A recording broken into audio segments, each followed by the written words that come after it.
Welcome to study with Shams.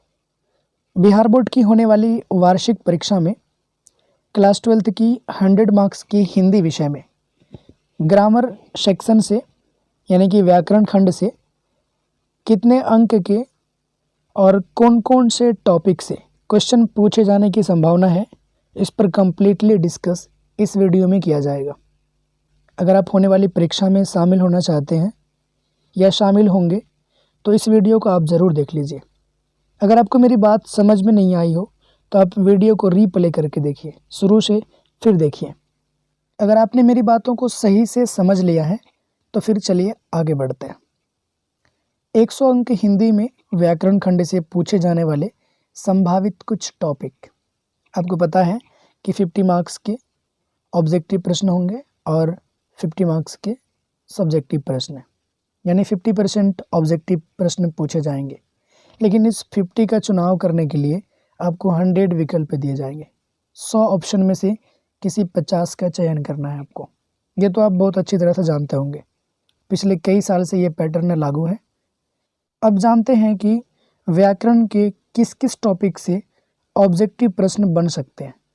तो आप देख सकते हैं कि पहला टॉपिक है संधि। अपने आप में ये एक बड़ा टॉपिक है। इससे आपको संधि विच्छेद हमेशा पूछते हैं, जैसे कि हिमालय का संधि विच्छेद क्या है। 4 ऑप्शन में कोई एक सही होगा, आपको वो टिक करना है। और आपको तो याद है कि हिमालय का संधि विच्छेद हिम जोड़ आलय, ठीक है। दूसरा टॉपिक है समास।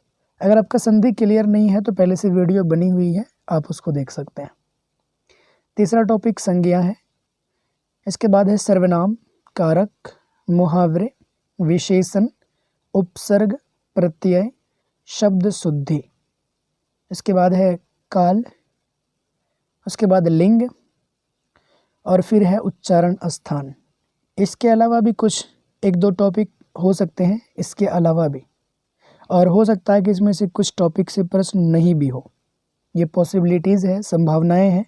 आप अगर देखेंगे मॉडल पेपर को तो कुछ टॉपिक आपको उसमें नहीं मिलेगा।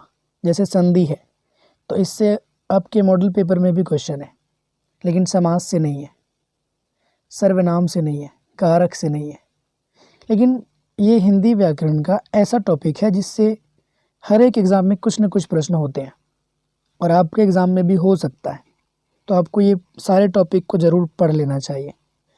एक बात और, किस टॉपिक से कितने सारे या कितने अंक के प्रश्न पूछे जाएंगे ये भी निश्चित नहीं है। आपके एग्ज़ाम में 6 क्वेश्चन दिया हुआ है इससे, संधि से, संज्ञा से भी 6 है, उसके बाद मुहावरा भी 6 है। ऐसे ही अगर आप देखेंगे तो 42 प्रश्न ऐसे ही हो जाता है। हमने देखा है कि संधि से संज्ञा, मुहावरा, विशेषण, इससे भी 6 प्रश्न है। उपसर्ग से 3, प्रत्यय से 3, शब्द शुद्धि से 2, काल से 1। कुल मिलाकर के आप अगर गणना करेंगे इसकी तो लगभग 42 या 43 प्रश्न सिर्फ ऑब्जेक्टिव से हो जाते हैं। लेकिन आप उस पर निर्भर मत रहिएगा। इतने अंक के एक टॉपिक से इतने अंक के प्रश्न नहीं पूछ सकते। जैसे संधि है तो मैक्सिमम 2 या 3 अंक के प्रश्न इससे बन सकते हैं। संज्ञा है, मैक्सिमम 2 या 3 अंक के प्रश्न बन सकते हैं। तो जितना भी बने उस पर ध्यान नहीं देना है हमको। ध्यान किस पर देना है? इस टॉपिक को पढ़ने पर। आप सभी टॉपिक को क्लियर कर लीजिए एग्ज़ाम से पहले। जितने अंक के प्रश्न जिस टॉपिक से पूछे जाएंगे, अगर आप पहले से पढ़े होंगे तो आसानी से उत्तर दे सकते हैं। ये शब्द शुद्धि से भी प्रश्न आता है। शब्द शुद्धि क्या है आप जानते ही होंगे पहले से। जैसे एक वर्ड है, एक शब्द हम लिखते हैं संसार। इसी संसार को हमने सही तरीके से लिखा है, एक अलग तरीके से लिखते हैं अब हम संसार, और फिर लिखते हैं इसके बाद संसार। ये तीनों में कौन सही है? ये पहला वाला सही है। तो आपसे पूछेंगे कि इन तीनों में से कौन सा शब्द सही है। अगर आपकी पकड़ अच्छी है हिंदी भाषा पर तो आप आसानी से पहचान लेंगे। तो इसी को कहते हैं शब्द शुद्धि। गलत शब्द देंगे हमको लिख करके, हमें पहचानना है सही को, उनमें सही कौन सा है। संधि विच्छेद पूछेंगे आपको, जैसे कि हिमालय, इसका संधि विच्छेद बताइए। आपको याद है हिमालय का संधि विच्छेद होता है हिम जोड़ आलय। ओके, उच्चारण स्थान से भी प्रश्न होते हैं, जैसे क का उच्चारण स्थान बताइए, जैसे कि म का उच्चारण स्थान बताइए। तो कोई एक अक्षर देंगे, एक अक्षर हमें उसका उच्चारण स्थान पूछा जाएगा। तो ये भी एक अलग टॉपिक है, आप इसको भी पढ़ लीजिएगा पहले, एग्जाम से पहले। तो ये ऑब्जेक्टिव प्रश्न की पॉसिबिलिटीज़ हैं, संभावनाएं हैं। मैं आपको सजेस्ट करूंगा कि एग्ज़ाम से पहले आप ये सारे टॉपिक को ज़रूर क्लियर कर लीजिएगा। अब आगे बढ़ते हैं। एक बात और इस जगह आप समझ लीजिए कि 17 से लेकर के 25% क्वेश्चन ग्रामर से हो सकते हैं। 17 to 25% questions based on Hindi grammar. ये संभावना है कि 17 से लेकर के 25 प्रश्न तक ग्रामर से हो सकते हैं ऑब्जेक्टिव में, और 25% प्रश्न बुक से हो सकते हैं।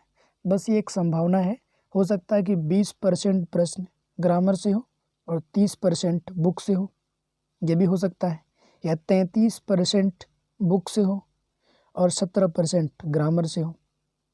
तो ये क्वेश्चन देख करके आप आसानी से पता कर सकते हैं। अब देखते हैं कि ग्रामर सेक्शन से सब्जेक्टिव प्रश्न क्या सब बन सकते हैं। एक तो पत्र या आवेदन 5 अंक के लिए पूछे जाएंगे, फिक्स है ये। दूसरा है निबंध लेखन। निबंध लिखने का इसमें तरीका अलग होता है, पहले से वीडियो अपलोड होगा, आप अगर नहीं जानते हैं तो उस वीडियो को देख लीजिएगा। दिए गए संकेत बिंदु के आधार पर हमें निबंध लिखना होता है। इसके लिए 8 अंक दिए जाते हैं, तो 8 5 13 और 4 अंक संक्षेपण करने के लिए। 2 या 3 ऑप्शन देंगे, उनमें से कोई एक का हमें संक्षेपण करना है।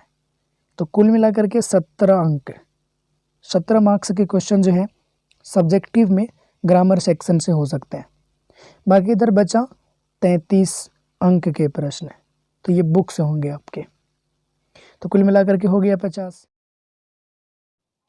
अगर आपका ये सारा टॉपिक क्लियर है तो कॉन्ग्रेचुलेशन, अगर नहीं है तो एग्ज़ाम से पहले आप ये सारे टॉपिक को ज़रूर क्लियर कर लीजिए। किसी दूसरे की मदद करना एक अच्छे लोगों का काम होता है। अगर आपको लगता है कि इसकी ज़रूरत किसी और को भी है तो आप उस तक इस वीडियो को ज़रूर पहुंचा दीजिए, ये आपकी जिम्मेदारी है। अगली वीडियो में मिलते हैं। Bye bye, thank you.